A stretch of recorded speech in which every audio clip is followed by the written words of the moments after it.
Hey, what's up, everybody? How you doing tonight? Episode number 373, Drink It Till You podcast, the only podcast that lasts until the last drop. How the hell is your Sunday going? How the hell was your week?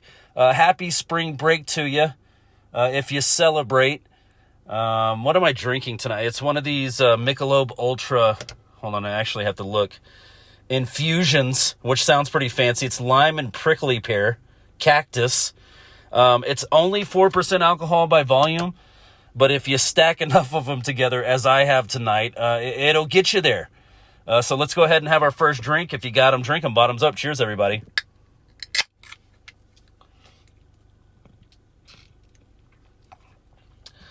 And I was actually looking at spring break places, like top spring break places to go.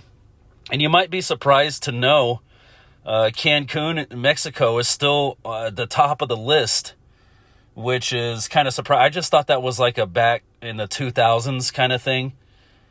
You know, back when I was in high school, you would watch it on MTV, all the spring break kids, all the college kids. Well, let's be honest, some of the high school kids too, all congregate on the beach, have a drunken fun time. But yeah, that's still a top place to go.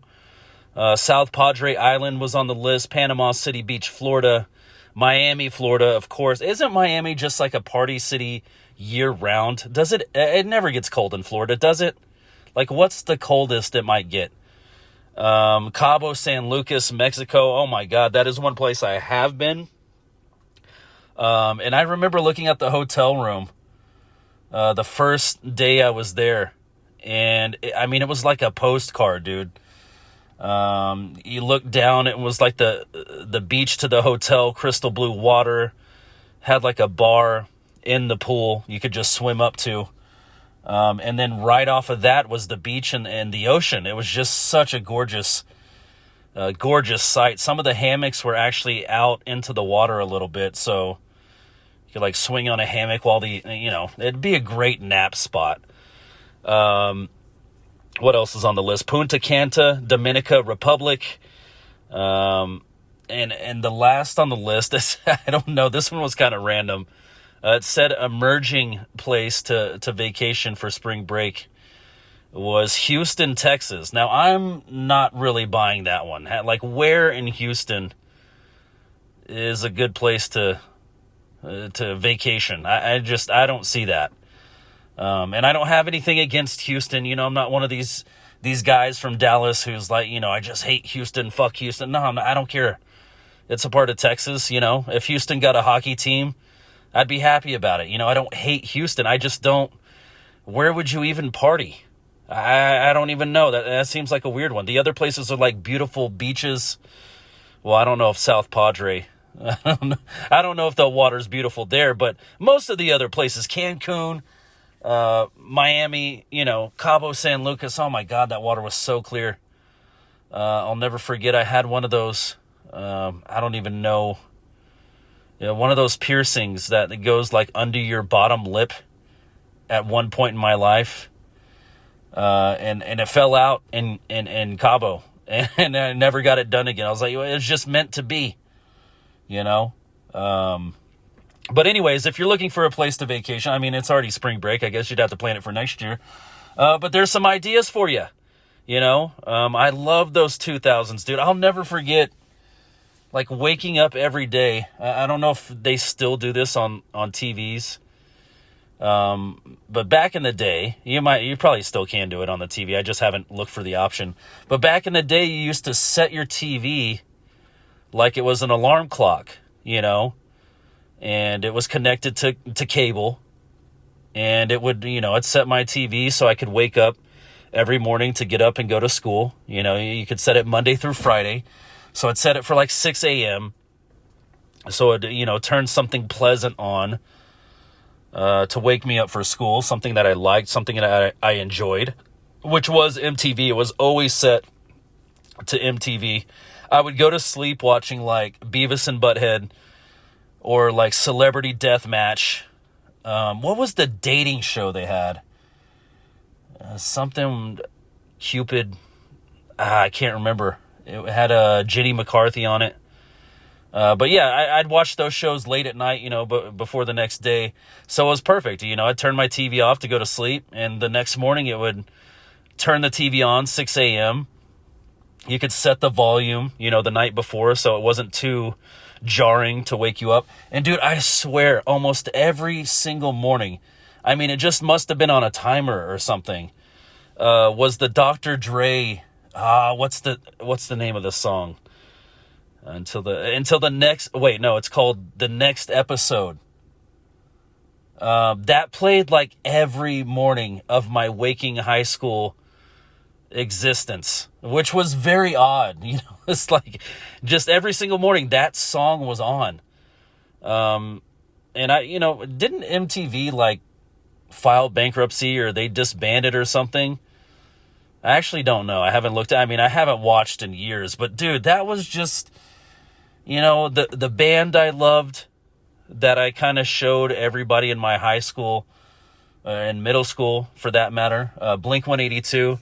Dude, I was onto that band before anybody knew who they were. And I literally just saw them blow up. On MTV, then they'd come out with like the funny music videos. And then they just got huge. I went to several shows they had in Dallas. Back when it was the Starplex Arena. Jexa Pavilion now. I don't even know what they called it. I can't keep up anymore. Smirnoff. It actually might have been Smirnoff back then. But yeah, dude, I just literally watched Blink-182 blow up right before my eyes. Like, I had bought a couple of CDs before that. And the way I'd actually discovered them was, you'd look through the band's CD jacket, and at the end they always had like the thank yous, for bands they toured with, or, their friends' bands or whatever. And I just like browsed through, and, I saw the band Blink-182. I discovered NoFX that way. I discovered MXPX that way. Just like thank you. So I'd be in the CD store, and I'd randomly just be like, okay, I've heard of MXPX. Let me buy this album. First MXPX album I ever had was At the Show, the live album. I loved it. And then I started buying more albums. NoFX was always thanked in the Blink-182 albums. So then I just randomly got, what was my first NoFX album? I think it was So Long and Thanks for... No. It was Pump Up the Volume. I was a little after So Long and Thanks for All the Shoes. I got Pump Up the Volume in Hot Topic. When you used to... They actually had a cool setup. Hot Topic gets a lot of shit. They actually had a cool setup in the store, dude. There was like 6 CDs on each like set of headphones. And you could just pick the CD and just kind of like browse the music. And I turned on the first track of Pump Up the Volume of NoFX, and I was like, holy shit, I love this band. And, the rest is history.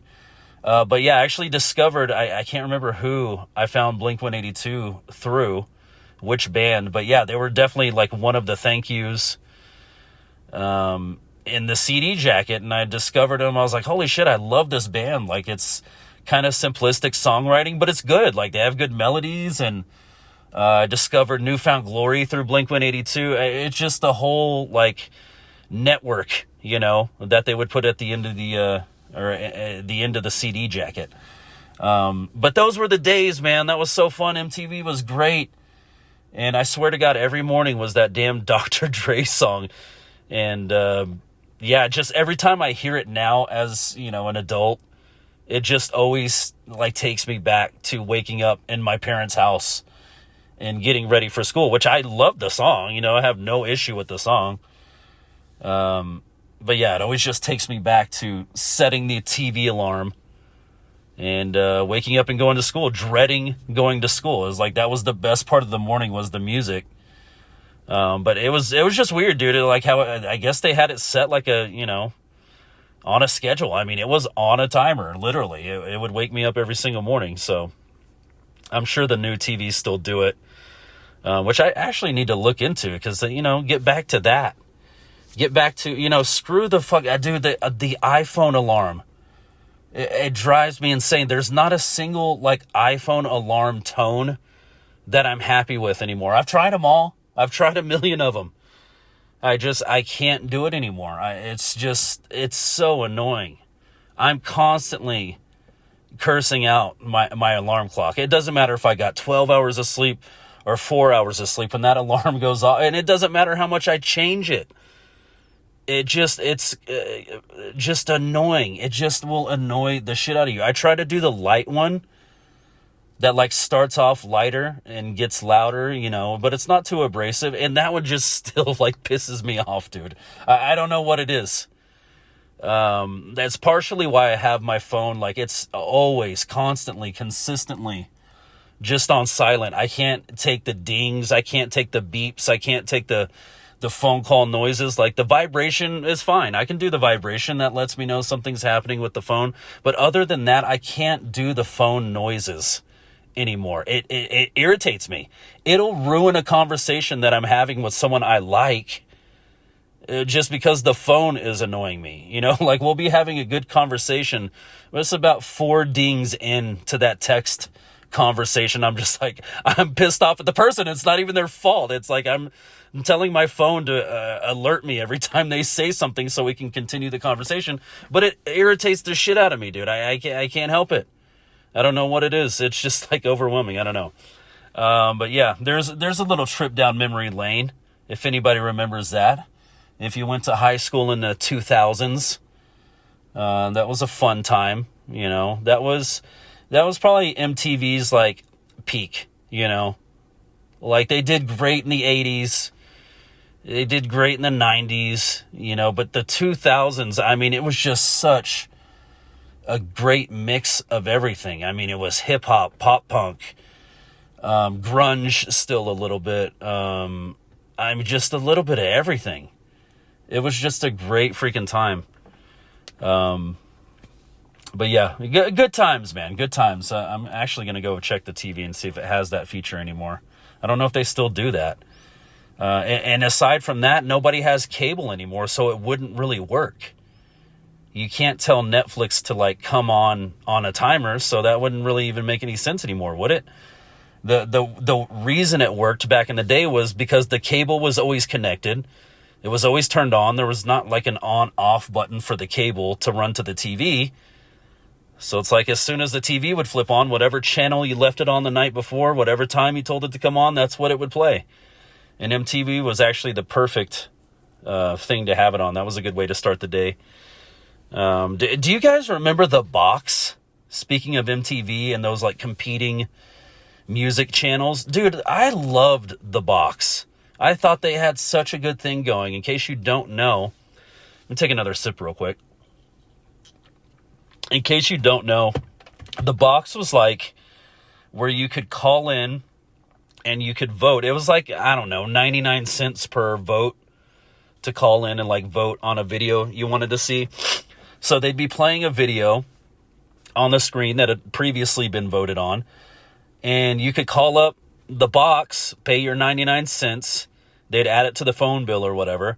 And you could vote. They'd have like 3 choices out of these 3 videos that could be next. Which one are you voting for? Which one are you basically spending your 99 cents on? And if you got enough, the majority of the people in that area voted on that video, that's what would play next. It was kind of a cool concept. And I thought they were going to be a lot bigger than they were. Excuse me. God, I'm burping up chili beans. It's gross / delicious. I don't know how to feel about it. But yeah, you'd basically just vote on the next video to play. And it was kind of a cool thing, even when your video didn't get picked. It was like, oh, man, but you always had, it always seemed like maybe in a video or 2 later, that song would be on there again. You'd call back and vote again. I mean, I'm honestly surprised they weren't bigger than they became. I'm sure that was around the time of Napster and all the LimeWire